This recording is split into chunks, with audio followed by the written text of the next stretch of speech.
Type 2 diabetes ట్రీట్మెంట్కి వచ్చేసరికి type 2 డయాబెటీస్లో ఏంటంటే వీళ్ళకి ఇన్సులిన్ రెసిస్టెన్స్ ఉంటుందండి. And over a period of time ఏమవుతుందంటే వీళ్ళకి ఇన్సులిన్ రెసిస్టెన్స్ ఉండడం వల్ల బాడీ ఏం చేస్తుందంటే ఇన్సులిన్ రిలీజ్ని పెంచుతుంది. బాడీ గ్లూకోజ్ లెవెల్స్ పెరిగినప్పుడు దానికి రెస్పాన్స్గా ఏంటంటే ఇన్సులిన్ రెసిస్టెన్స్ వల్ల బాడీ గ్లూకోజ్ని యూటిలైజ్ చేసుకోలేకపోతుంది. సో హై గ్లూకోజ్ లెవెల్స్ ఏం చేస్తాయి, ప్యాంక్రియాస్ దగ్గర ఇన్సులిన్ రిలీజ్ని ఎక్కువ చేస్తాయి, సిగ్నల్ చేస్తాయి.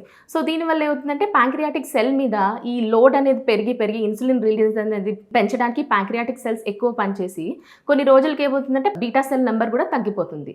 దీనివల్ల వాళ్ళకి over period of time beta cell destruction వల్ల ఇన్సులిన్ డెఫిషియన్సీ కూడా రావచ్చు. సో వీళ్ళకి ఏంటంటే ఇచ్చే మందులు ఇన్సులిన్ రెసిస్టెన్స్ని కరెక్ట్ చేయడానికి ఫస్ట్ స్టార్ట్ చేస్తాం. సో అది మెట్ఫార్మిన్ అండి. మెట్ఫార్మిన్ అని ఉంటుంది. ఇది ఏం చేస్తుందంటే ఈ ఇన్సులిన్ సెన్సిటివిటీని ఇంప్రూవ్ చేస్తుంది పెరిఫరల్ టిష్యూస్లో.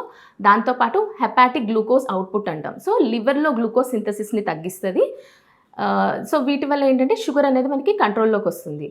ఇది కాకుండా దీనితో ఇంప్రూవ్మెంట్ లేదన్నప్పుడు మనకి కొత్తగా ఇప్పుడు మెడిసిన్స్ వచ్చాయి. SGLT2 ఇన్హిబిటర్స్ అని, DPP4 ఇన్హిబిటర్స్ అని. SGLT2 ఇన్హిబిటర్స్ ఏంటంటే ఇవి కిడ్నీ లెవెల్లో మనకి యూరిన్లో గ్లూకోజ్ని కిడ్నీ లెవెల్లో రీఅబ్జార్బ్ చేసుకుంటుంది షుగర్ని. సో ఆ రీఅబ్జార్ప్షన్ని తగ్గిస్తుంది. అంటే బాడీ తిరిగి మళ్ళీ గ్లూకోజ్ అబ్జార్ప్షన్ని త్రూ కిడ్నీ లెవెల్ ఆ రీఅబ్జార్ప్షన్ని ఈ మెడిసిన్స్ అనేవి తగ్గిస్తాయి అనమాట. వీటి వల్ల ఏంటంటే త్రూ యూరిన్ గ్లూకోజ్ ఎక్స్క్రీషన్ని ప్రమోట్ చేసి బ్లడ్ గ్లూకోజ్ లెవెల్స్ తగ్గుతాయి. సో ఇదే కాకుండా ఈ మెడిసిన్స్కి వేరే బెనిఫిట్స్ ఏంటంటే ఇవి diabetic related heart and kidney problems రాకుండా చూసుకుంటుంది. మనకి తెలిసిందే డయాబెటీస్ వల్ల హార్ట్ అండ్ కిడ్నీ ఎఫెక్ట్ అవుతాయని. సో ఆ ప్రాబ్లమ్స్ రాకుండా ఇది రెగ్యులేట్ చేస్తుంది. అండ్ దీంతో పాటు వెయిట్ లాస్కి కూడా హెల్ప్ చేస్తుంది అండ్ బీపీకి కూడా కంట్రోల్లో ఉంచుతుంది. సో ఈ మెడికేషన్ ఏంటంటే దీనివల్ల షుగర్లో రిస్క్ కూడా తక్కువ. ఇది నాన్ డయాబెటిక్ అంటే డయాబెటీస్ లేని పేషెంట్స్ కూడా హార్ట్ ఫెయిల్యూర్ పేషెంట్స్లో వాడతాం ఇది. ఎందుకంటే ఇది హార్ట్ పంపింగ్ని కూడా ఇంప్రూవ్ చేస్తుంది అనమాట. సో ఇదొక రకం. అండ్ ఇంకొకటి ఏంటంటే DPP4 ఇన్హిబిటర్స్ అని ఉంటాయి.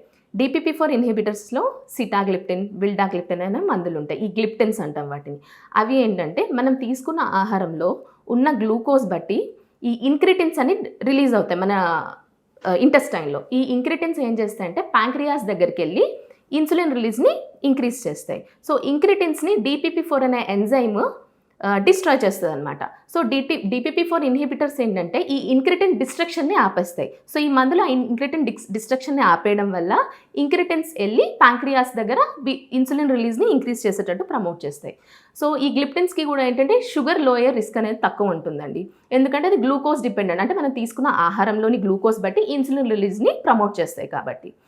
అండ్ ఇంకొక కొత్తగా వచ్చినది ఏంటంటే GLP-1 ఎనలాగ్స్ అని. GLP-1 ఎనలాగ్స్ అంటే ఏంటంటే అవి ఇన్క్రిటిన్ లైక్ యాక్షన్ ఉంటాయి. ఇందాక నేను చెప్పినట్టు ఇంటెస్టైన్లో రిలీజ్ అయ్యే ఇన్క్రిటిన్స్ ఏవైతే ఉన్నాయో వాటిలాగే ఇవి పనిచేస్తాయి అనమాట. సో వీటి వల్ల కూడా షుగర్ అనేది కంట్రోల్లో ఉంటుంది. వీటి అడ్వాంటేజ్ ఏంటంటే ఇవి ఇంజెక్షన్స్ రూపంలో ఉన్నవైతే వారానికి ఒకసారి తీసుకుంటే సరిపోతుంది. దానివల్ల షుగర్ అనేది కంట్రోల్లోకి వస్తుంది. అండ్ దీంతో పాటు ఇది ఏం చేస్తుందంటే గ్యాస్ట్రిక్ ఎంప్టీయింగ్ని తగ్గిస్తుంది. అంటే మన డైజెషన్ని స్లో చేయడం వల్ల ఏమవుతుందంటే వాళ్ళకి కొంచెం తినగానే ఫుల్ అనిపిస్తుంది. అండ్ దీంతోపాటు మన బ్రెయిన్లో ఎపిటైట్ సెంటర్ అని ఉంటుంది, ఆకలిని స్టిమ్యులేట్ చేసేది, దాన్ని కూడా సప్రెస్ చేస్తుంది. సో దీనివల్ల ఏమవుతుందంటే వాళ్ళకి కొంచెం తినగానే ఫుల్ అనిపించడము, ఆకలి తగ్గిపోవడం. సో ఇట్లా వెయిట్ లాస్కి కూడా హెల్ప్ చేస్తుంది మెడికేషన్. దీని ఒకటే సైడ్ ఎఫెక్ట్ ఏంటంటే సో డైజెషన్ని స్లో చేస్తుంది కాబట్టి తినగానే వాళ్ళకి అరగనట్టు అనిపించడం, వామిటింగ్స్ అవ్వడం అయ్యే రిస్క్ ఉంటుంది. అది కొద్దిగా టాలరేట్ చేయగలిగితే దీనివల్ల బెనిఫిట్స్ చాలా ఉంటాయి. అండ్ ఇంకొక రకం ఏంటంటే అండి ఆల్ఫా గ్లూకోసిడేస్ ఇన్హిబిటర్స్ అంటారు. ఆల్ఫా గ్లూకోసిడేస్ ఇన్హిబిటర్స్ అనే టాబ్లెట్స్ ఏంటంటే వాటిలో మామూలుగా మనం తీసుకునే కాంప్లెక్స్ కార్బోహైడ్రేట్స్ ఏవైతే ఉన్నాయో వాటిని బ్రేక్ డౌన్ చేసి సింపుల్ కార్బోహైడ్రేట్స్ లాగా కన్వర్ట్ అయ్యి మనకి అబ్జార్బ్ అవుతుంది గ్లూకోజ్ లాగా. సో ఈ కన్వర్షన్ని ఆపే ఎంజైమే ఆల్ఫా గ్లూకోసిడేస్. ఈ ఎంజైమ్ని ఆపే మెడికేషన్సే ఈ ఆల్ఫా గ్లూకోసిడేస్ ఇన్హిబిటర్స్. వీటిలో వోగ్లివోస్, మిగ్లిటాల్, ఏకార్బోజ్ అని మెడికేషన్స్ ఉంటాయి. ఇవి ఏంటంటే ఈ కాంప్లెక్స్ కార్బోహైడ్రేట్ కన్వర్షన్ని స్టాప్ చేసి గ్లూకోజ్ అబ్జార్ప్షన్ తగ్గించి గ్లూకోజ్ని కంట్రోల్లోకి అనేది తీసుకొస్తాయి అన్నమాట.